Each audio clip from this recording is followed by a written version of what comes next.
So how many years were you writing articles before you got around to writing your first book? Oh, several years. It's, as I say, this was originally going to be an article idea, but I just felt like there was more to say. Right. And rather than trying to streamline it, I thought expanding it made more sense. Right.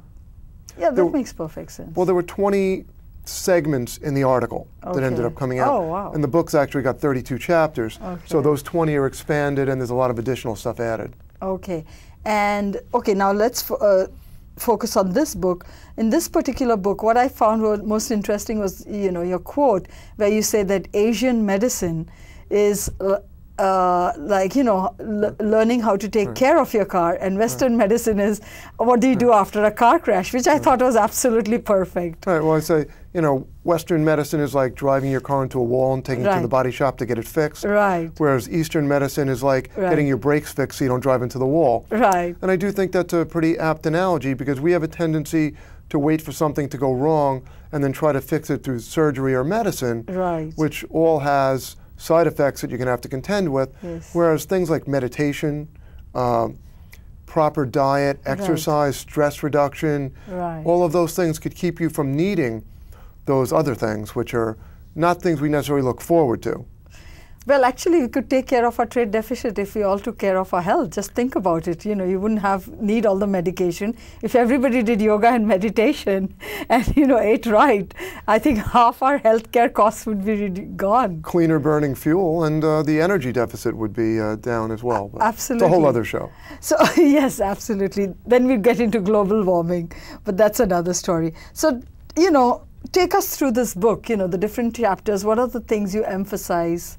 Okay, well, I broke it up into 3 primary sections. Okay. The morning before you would get to work, because this is set up in the format of a hypothetical day. Right. You don't have to work it through that way. You could just take a bit of information out of chapter 7, but it's set up in a format so that you could follow it like a daily planner.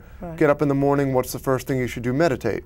So my first segment covers your day before you would get to work. Right. Then we've got, actually it's 4 segments, I'm sorry. Then the second segment is your work day. Right. The third segment is your exercise session of the day, which you're not going to necessarily do every day, but I worked it in there for the days when you would, and I broke that up into 3 chapters: flexibility training, strength training, and endurance training.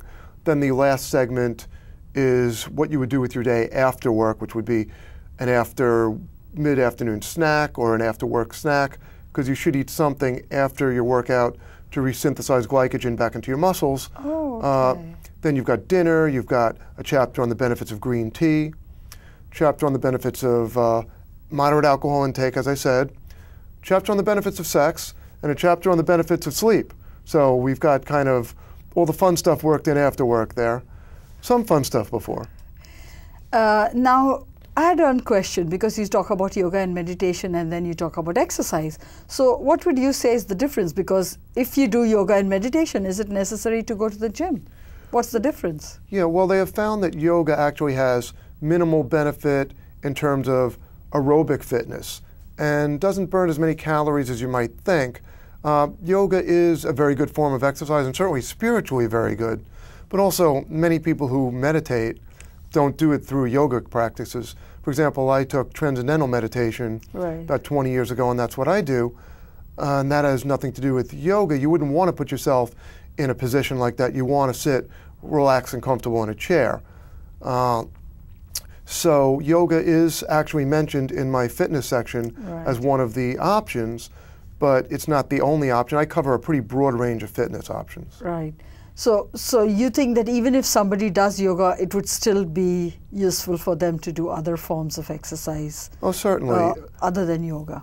Yeah. But one thing, if you were to do one form of exercise all the time, your body's going to adapt to it. Part of the principle of exercise and the benefits you get from it are to force your body to do things that it's not used to, so it has to adapt. Right. I always use the giraffe as an example. Okay. A lot of people don't realize they have the same amount of vertebrae in their neck as we do.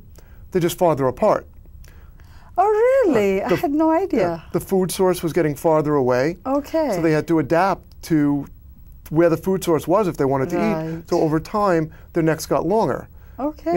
Our muscles will get bigger and stronger if we put stress on them that they have to then adapt to, or our bones too. for women concerned with osteoporosis, Right. it's a real concern. Something called Wolff's Law, Okay. where our bones will get thicker or thinner, stronger or weaker in direct proportion to the stress we put on them.